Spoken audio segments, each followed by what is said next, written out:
Alrighty, welcome back to Reviews with Elaine, because I have opinions. And today's opinions will be about The Hex Witch of Seldom by Nancy Springer. So, I've mentioned before my love of reading books that I know next to nothing about. And part of that is I love finding those hidden gems. Books that no one has ever heard of, but are really good. Books that have been completely forgotten, yet should not be. But the downside of that is sometimes it just doesn't turn out well for me.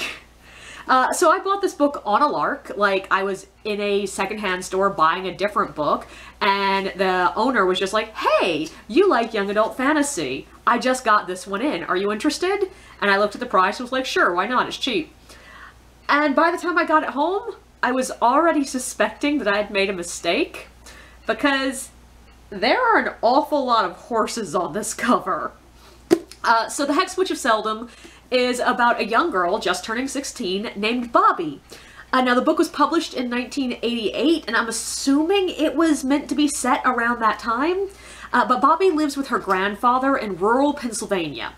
And she lives there because her father died in Vietnam, and her mother is in an insane asylum because she believes she's Scarlett O'Hara.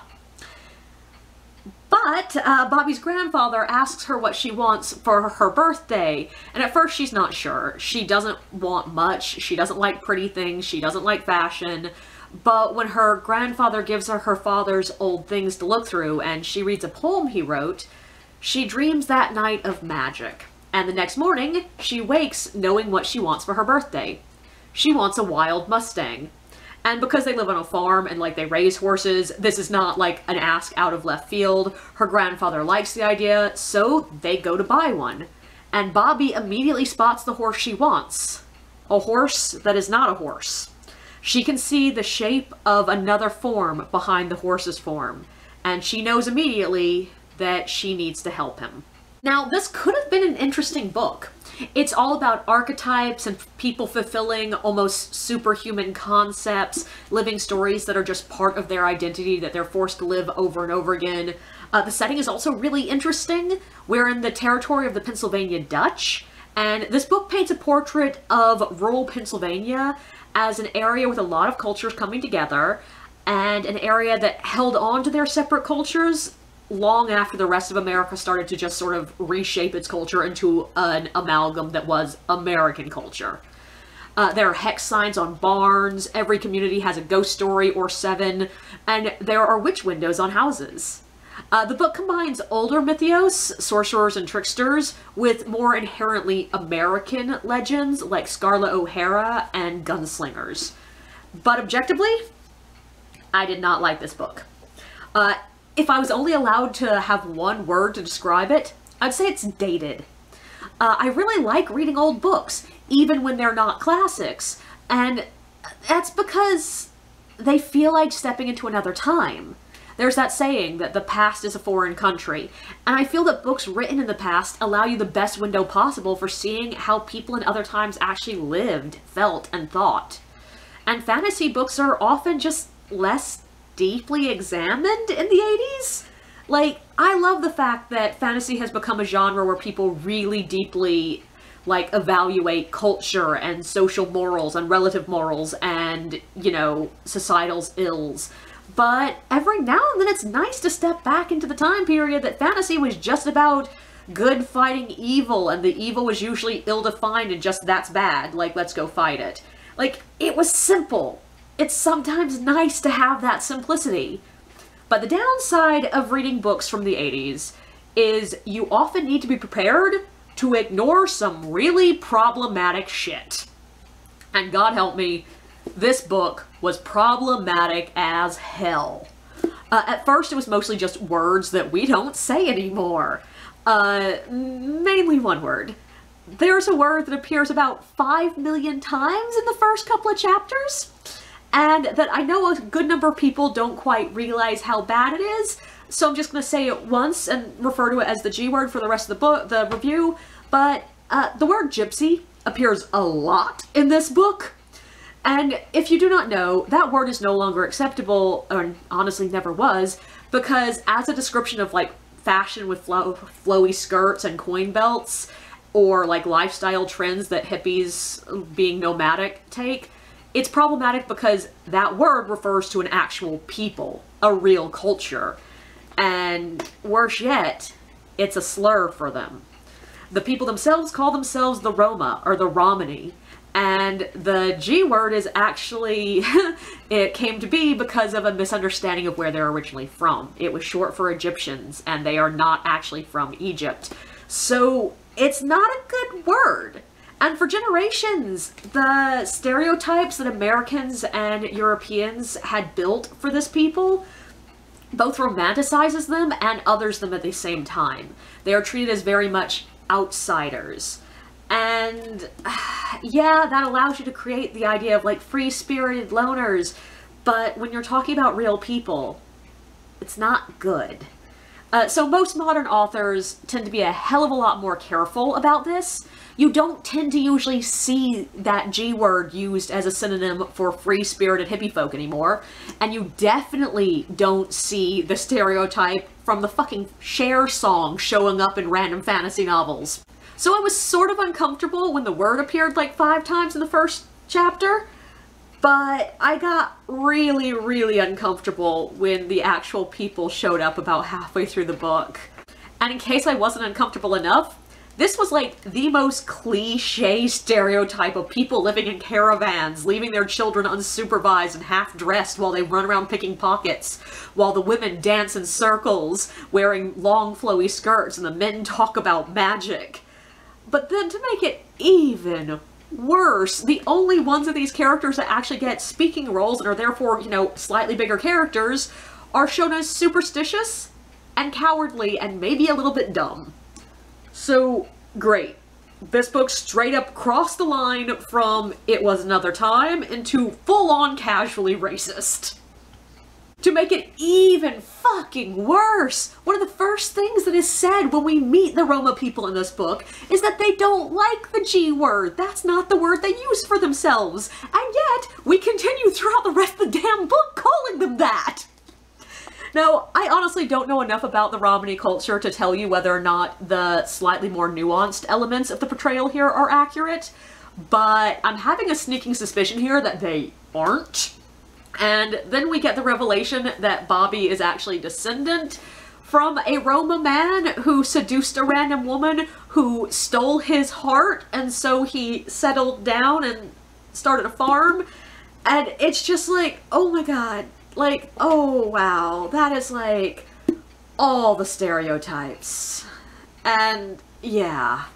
The thing is, this book is about archetypes, and there is a surprisingly soft line, actually not that surprising, there's a soft line between stereotypes and archetypes, and I'm not sure this book really manages to stay on either side of that line.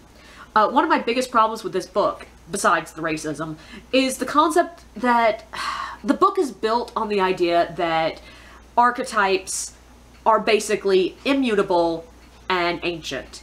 There are these characters that will continue to fulfill this role, to live these stories they've lived for centuries into eternity. Like, they will continue being these archetypes. But 2 of the most important archetypes in the book felt out of date. You know what we really don't see in books, TV, movies, or in real life anymore? The gunslinger who is tamed by a woman who seduces him and then throws him away because she is the evil seductress. Like, that's not really a thing we see anymore. It's not a big archetype to us. And that is the core of the fucking book. Shane is destined to continue that pattern forever. Even if he is no longer Shane, he will keep following this pattern. Because there's also a problem with this book not being entirely sure if archetypes are literal immortals who are people you can run into and meet and interact with, or if the archetypes are sort of like conglomerate spirits that you can be part of and sometimes inhabit, and sometimes they inhabit you. Like, it's not consistent. What are we looking at here? But the main problem is the book treats the gunslinger whose only weakness is a woman as a major archetype that will never fade out of human culture, and it sorta has. Same with the Scarlet O'Hara, a beautiful woman who uses men to feel powerful. It's an archetype that, yeah, you see sometimes, but it's not really a big one anymore. It's not that common. It's nowhere near on the level of, like, the weird old loner woman who is actually a powerful, sassy witch. That is an archetype that has survived. But two of the big, supposedly immortal archetypes have sort of died, which means the book is sort of broken.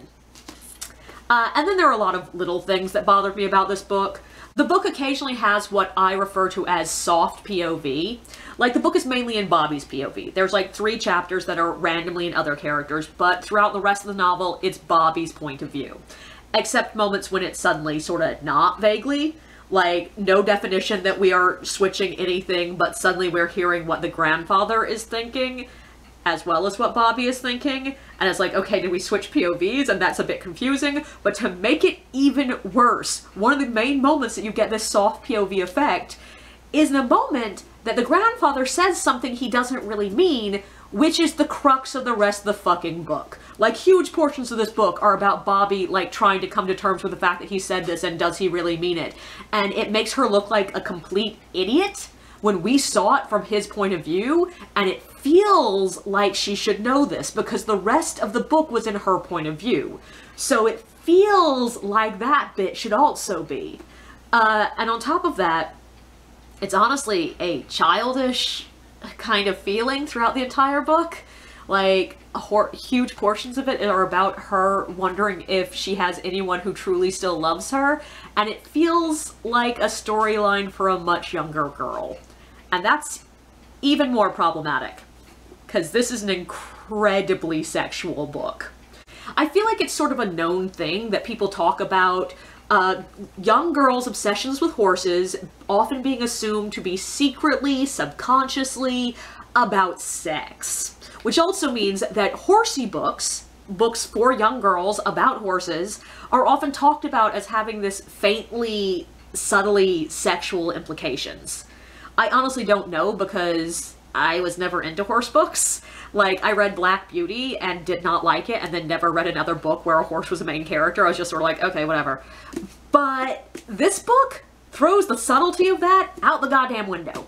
Like, the horse is described in highly sexualized terms from the moment he appears on the page. There are an uncomfortably large number of moments in this book where we are referred to as mounting this horse, and it's clear we're talking about in the wrong kind of way.